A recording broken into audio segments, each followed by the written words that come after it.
voice is so annoying. The worst. Hey guys. I'll just get right into it.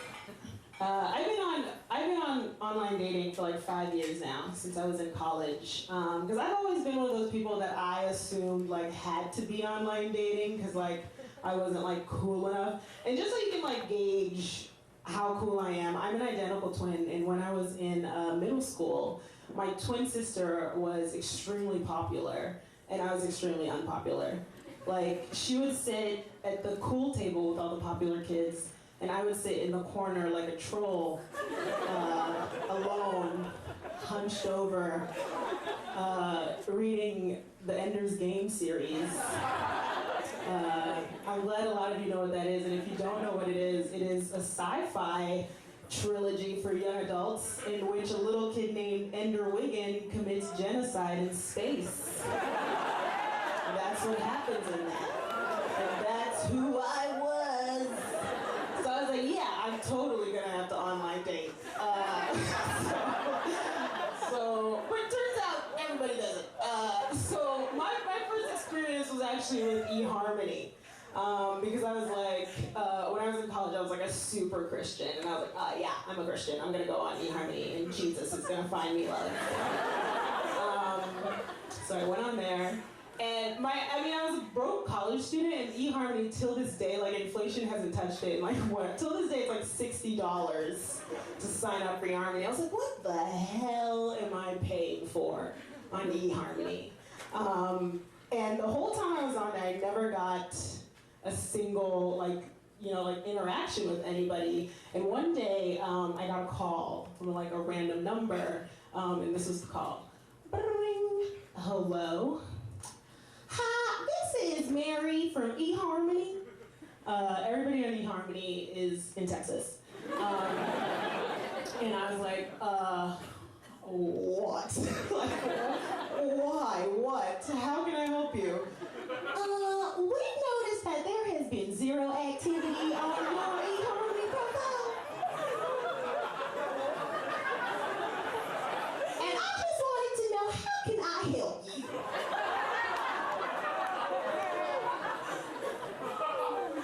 And I said, Mary, the only way that you can help me is by refunding my dignity. So I don't have any anymore. So I got off of eHarmony, and then I started my journey through OkCupid, which is a wonderful journey. Like, as bad as it has ever been, it has always been an adventure. So one of my first dates on OkCupid, I want to preface this by saying that I will be, designating race on these dates. I'll be saying whether or not the person was black or white because it's totally important. It totally makes a difference. And whoever says it doesn't is a racist. So my first date was with like a black guy who's like, Mr. Important. He was like a principal, like at some fucking school. Who gives a shit about what you're doing? This fucking black guy that's like, oh, I'm so cool. And he takes, first of all, I just want to preface this by saying I didn't even want to go out with him because he's a Capricorn, which thank God, OkCupid, you put that up. He's a Capricorn, and I was like, oh, I'm a Libra, we're like the worst for each other. But I was like, I just want to have this experience, so I'm gonna have it. And I go out on a date with this Capricorn black guy. And on our very first date, I tell him that I'm a comedian. And he immediately slams it down and tells me that I need to do something more important because that's not like a legitimate, I am. He's like, that's not a legitimate, career path. And he's like, well, what are you actually really doing? And I was like, fuck you. What are you talking about? So that first date ended badly, but because of course I love pain, I went on a second date with him. So we go out on our second date, and we go to this like all-American restaurant or whatever, and he gets steak and like potatoes. All this matters, guys. He gets like steak and potatoes, and I order fried chicken because I heard the fried chicken there was really great. And then like halfway through our meal, he goes, I didn't want to say anything, but are you really gonna eat fried chicken right now? And I already hated this Capricorn motherfucker. So I wasn't even embarrassed that he said that to me, but it was like a really tight, trendy restaurant. So the real embarrassing part was that there were white people sitting right next to us. And I was like, are you really gonna chicken shame me in front of these white people? Like, white people would never go up to each other and be like, really? Are you really gonna eat hummus right now? In front of these black people? Because black people are the worst. So that ended in flames. That ended horribly. My next OkCupid date was also a doozy. This is also a black guy.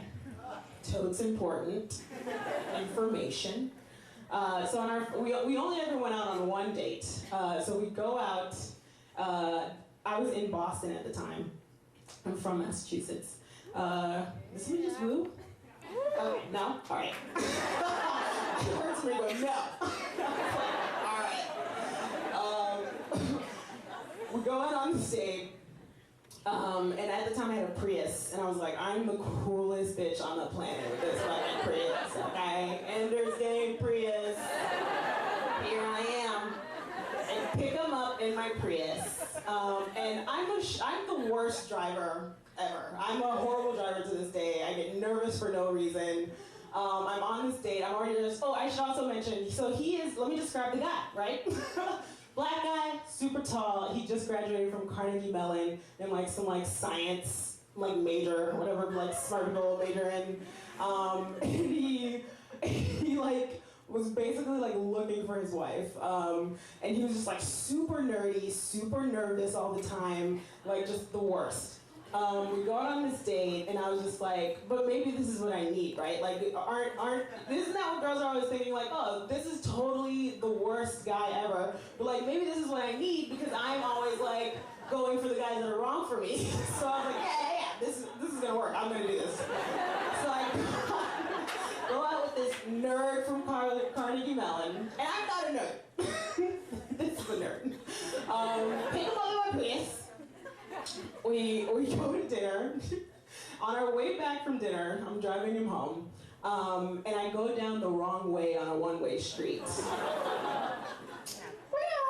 Immediately, cops come up behind us and stop me.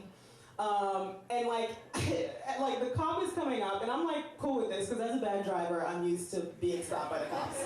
I'm like, yeah, I'm totes cool. And like I'm rolling down my window, and I like look over at him.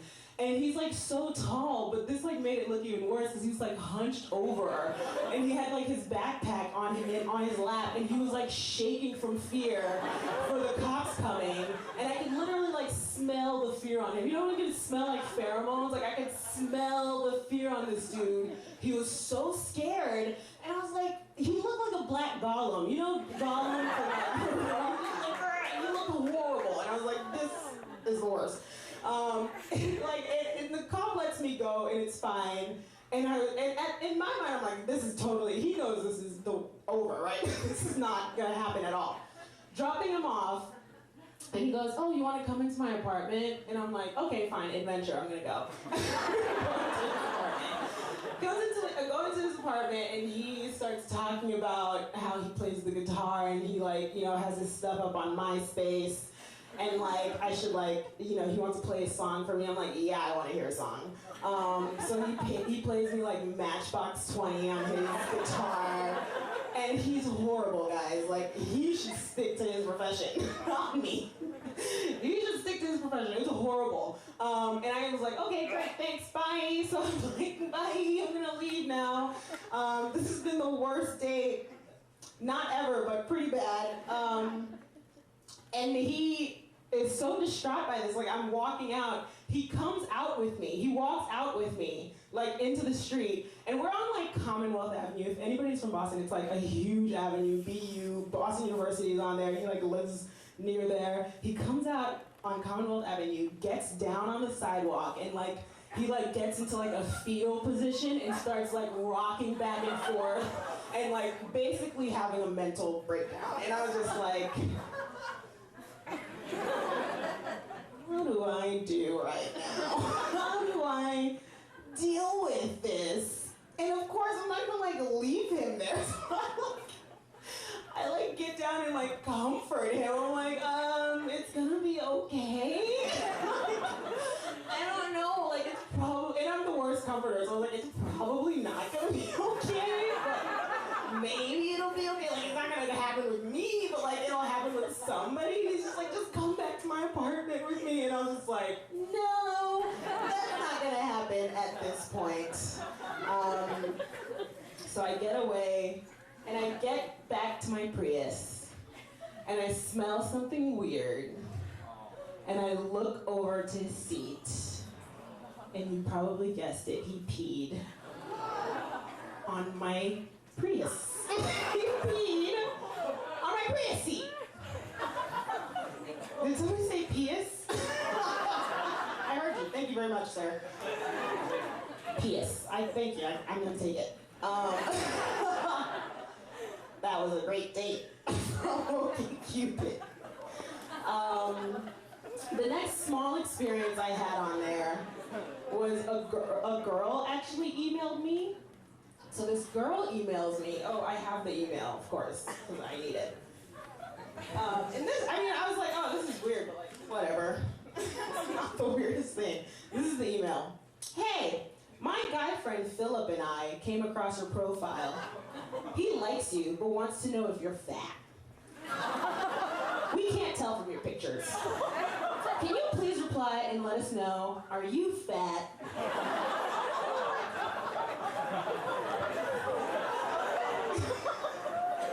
Guys, I mean, nobody, does anybody think this is weird? Because if you've been on OkCupid, this is not weird at all. And I was like, okay, this is like one of three situations. This is what I'm thinking. Like, it's probably like a girl and a guy who are just like having fun and they're like drunk and like, oh, let's hang out on OkCupid. Situation one. Situation two is it's a closeted lesbian and there is no Philip and she just wants to like email me and like start a dialogue. Third situation is what I call a JC Dugard situation. Do you guys remember JC Dugard? She was kidnapped at the age of 11 and then held hostage for 18 years by a couple, a crazy man and woman couple, girl-guy couple, a husband and wife, right? And in my mind, I was like, yeah, this is situation number 3.